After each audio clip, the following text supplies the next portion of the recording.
ಆತ್ಮೀಯ ವಿದ್ಯಾರ್ಥಿಗಳೇ, ನಾವು ಇವತ್ತಿನ ತರಗತಿಯಲ್ಲಿ ಮಗು ಮತ್ತು ಹಣ್ಣುಗಳು ಈ ಪದ್ಯದ ಆಶಯವನ್ನು ನೋಡೋಣ. ಬಾಳಿ ಬದುಕಬೇಕಾದಂತಹ ಮಗು ಎಳವೆಯಲ್ಲಿಯೇ ಹಲವಾರು ತೊಂದರೆಗಳಿಗೆ ಒಳಗಾಗದೆ ಉತ್ತಮವಾದಂತಹ ಜೀವನವನ್ನು ರೂಪಿಸಿಕೊಳ್ಳಬೇಕು ಎಂಬ ಆಶಯವನ್ನು ನಾವು ಈ ಪದ್ಯ ಭಾಗದಲ್ಲಿ ಕಾಣಬಹುದು.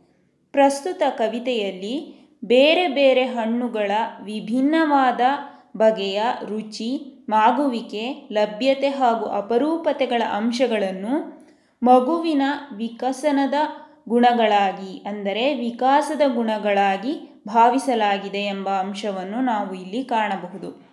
ಈ ಹಿನ್ನೆಲೆಯಲ್ಲಿ ಅದರ ವ್ಯಕ್ತಿತ್ವ ನಿರ್ಮಾಣವಾಗಬೇಕೆಂಬ ಆಶಯವನ್ನು ಮಗು ಮತ್ತು ಹಣ್ಣುಗಳು ಪದ್ಯದಲ್ಲಿ ಕವಿ ಇಲ್ಲಿ ವ್ಯಕ್ತಪಡಿಸುತ್ತಾರೆ.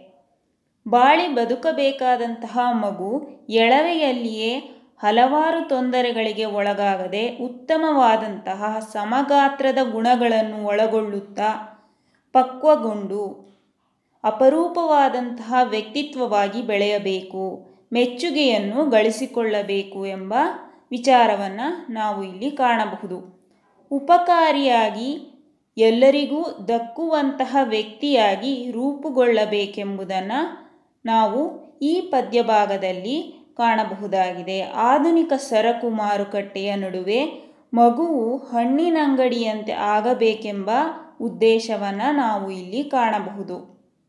ಮಗು ವ್ಯಾಪಾರಿ ಸಂಸ್ಕೃತಿಯ ಗುಣಗಳನ್ನು ಮೈಗೂಡಿಸಿಕೊಳ್ಳದೆ ಜನಪರವಾದಂತಹ ಹಾಗೂ ಸಮಾಜಮುಖಿಯಾದಂತಹ ಗುಣ ಹಾಗೂ ಮೌಲ್ಯಗಳನ್ನು ಬೆಳೆಸಿಕೊಳ್ಳಬೇಕೆಂಬ ಆಶಯವನ್ನು ಕವಿ ಇಲ್ಲಿ ವ್ಯಕ್ತಪಡಿಸಿದ್ದಾರೆ.